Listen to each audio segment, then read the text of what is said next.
These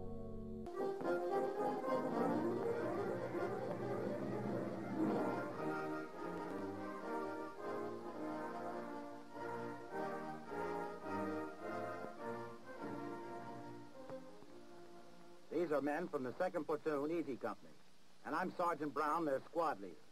We're getting ready to go out on a reconnaissance mission. Camouflage makes it tough for the enemy to spot you, and when the enemy can't spot you, he can't shoot you. Let's begin with Harris here, who is having his face camouflaged by his buddy, Corporal Dexter. To blend in with the surrounding terrain, green paint is being used on the high points of the face, the jaws, cheekbones, ears, and nose. That stick Corporal Dexter is using is camouflage paint. There are 4 colors: light green, sand, white, and loam.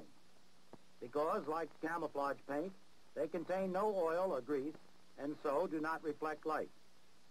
Sand is the lesser color in this terrain, so sand is applied to the low points of the face and blended in.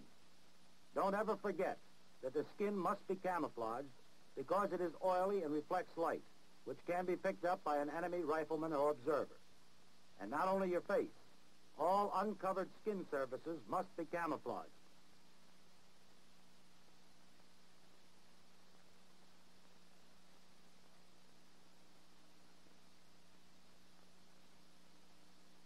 Before camouflaging both sides of his hands and forearms, Harris takes off his watch and ring.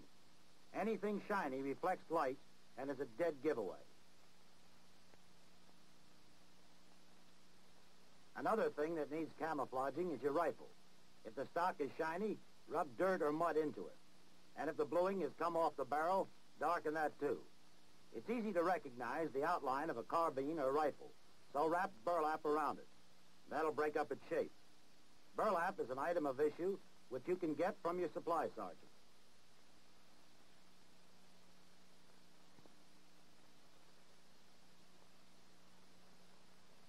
One thing you want to remember when camouflaging your helmet: don't use too much camouflage, because too much is almost as bad as none. Use just enough to break up its shape and outline. And if you use grass, leaves, or any other kind of vegetation, make sure the stuff is fresh and green. Check it once in a while, and if any of it is wilted, replace it.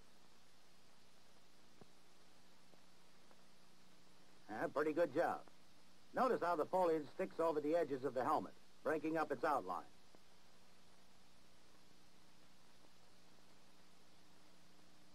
Your web equipment also must be camouflaged. The belt and canteen cover fade after you've used them for a while, so tone down your canvas equipment. Charcoal, soot, or mud will do the job. The same goes for your boots. If they're new or shiny, darken them with dirt or mud. You can always put the shine back with some shoe polish and a little elbow grease. It's a good idea to tone down your bayonet, too.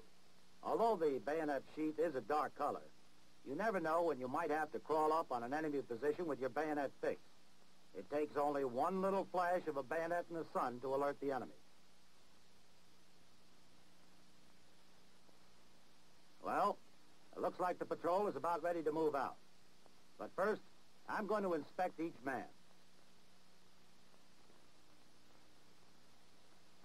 To see that all exposed skin surfaces are camouflaged, and that his personal equipment is toned down and in operational condition.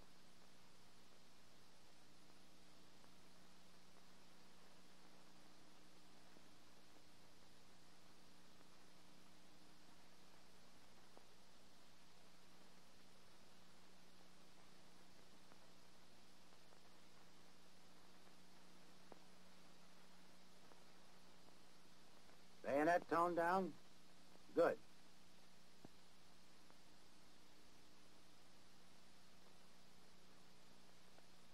Back of neck camouflage? Metal studs on cartridge belt toned down? Yeah, looks like they're all set.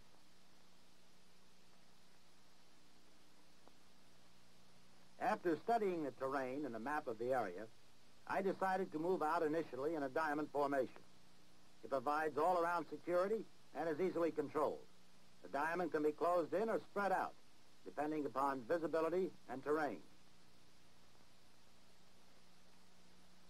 Whenever you travel by day, make sure you blend in with the background. If you have to move along a road, don't walk on the road. Walk off the road, in the shadows. Going may be a little tougher, but you'll be a lot safer. You never know from which direction the enemy might be observing you. Maybe from a plane or from an observation post. Since we are blending in with the shadows, the enemy observers see this. Not a thing visible from the ground or from the air. This is just one example of how good camouflage discipline pays off. Talking about good camouflage discipline, take a look at that foxhole up there. It's so well camouflaged that when you're not right on top of it, it blends in with the hillside and the foliage. Let's see how they camouflage this position. They just use common sense. For instance, when they dug their position, they dug it in a spot that will blend in with the surrounding terrain after it is camouflaged, and where they wouldn't be silhouetted against the skyline. Notice how this foxhole is dug in on the slope of the hill and not the crest. Another thing, they saved the sod and used it to cover the fresh earth around the position, and didn't forget to get rid of the spoil. It was carted away in sandbags or a shelter half and dumped under some low bushes or on a dirt or sandy road or in this stream.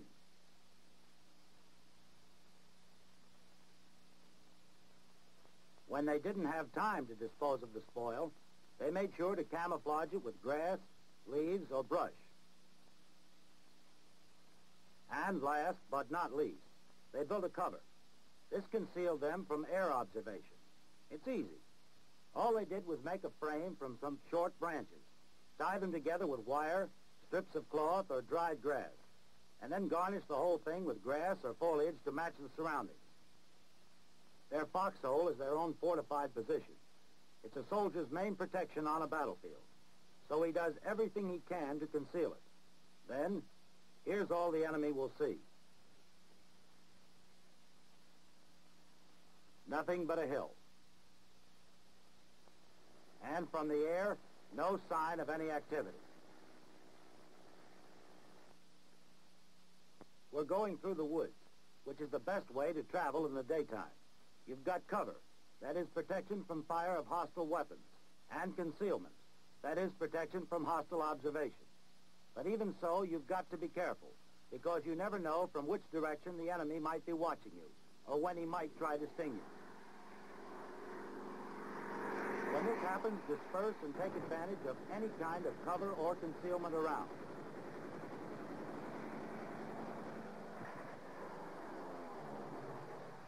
This fold in the ground gives you cover because it protects you from flat trajectory fire.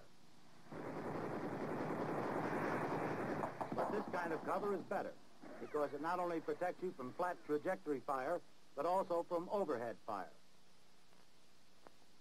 Of course, if you're in a spot where there is no cover from enemy fire, then the least you can do is conceal yourself from observation.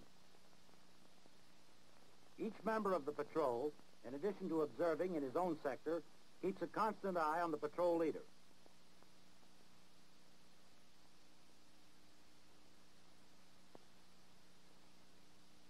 The men move out from their positions of cover and concealment only on my signal.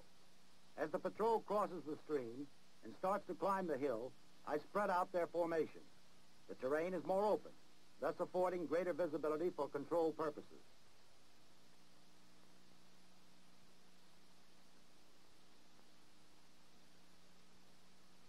There will be times when the only way you will be able to move is by crawling.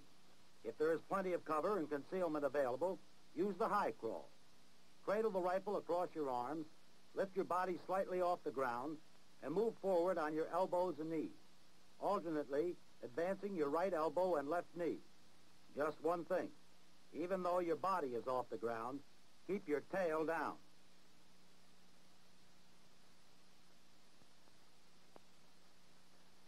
Sometimes you'll have to move over terrain where there is very little cover or concealment. In a situation like this, use the low crawl. Keep your body as flat against the ground as possible. Grasp the rifle sling at the stock barrel swivel and let the balance of the rifle rest on your forearm with the butt off the ground. Now move by pulling yourself forward with your arms and pushing with one leg like this. It's a good idea to alternate your pushing legs. You won't tire so easily. And remember, don't let the muzzle of your rifle touch the ground. The patrol leader keeps his eye on the point, alert for any signal.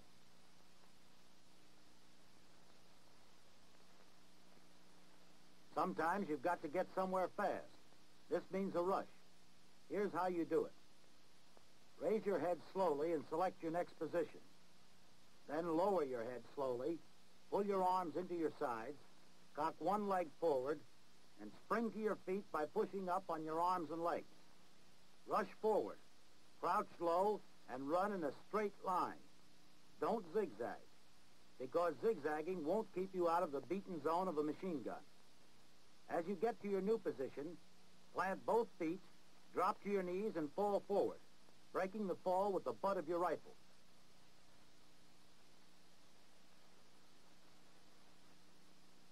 If you think you might have been observed, roll over and take any cover or concealment near you.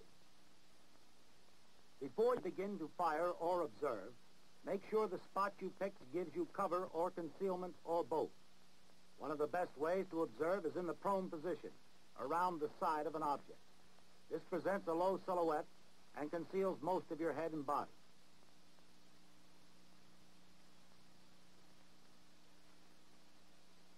The proper way to search an area is in strips, starting with the ground closest to you because it is the most dangerous. Search a narrow strip of terrain about 50 yards deep from left to right, parallel to your front. Then from right to left, carefully search another strip of terrain, overlapping the first by not more than 50 yards. Now search another strip, overlapping the second by not more than 50 yards. Continue this action slowly and methodically, because the enemy uses camouflage too. And before you know it, you'll find what you're looking for. In this instance, it's an enemy tank park.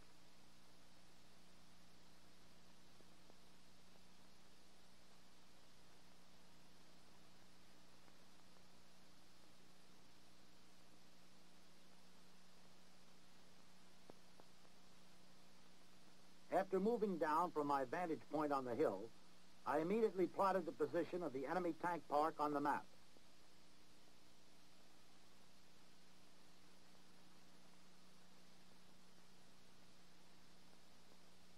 Well, we got what we came for. Now, let's get back.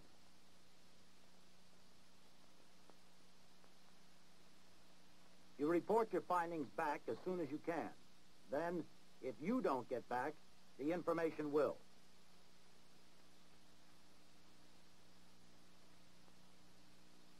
In addition, the patrol leader disseminates the information to all members of the patrol.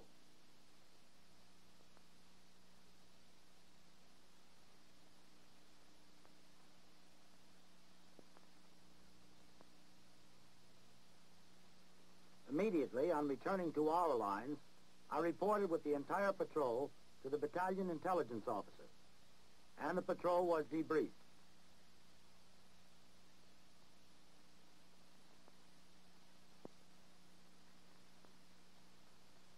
Well, we accomplished our mission. Due to good camouflage discipline, nobody was hurt. The CO told us it was a daytime job well done.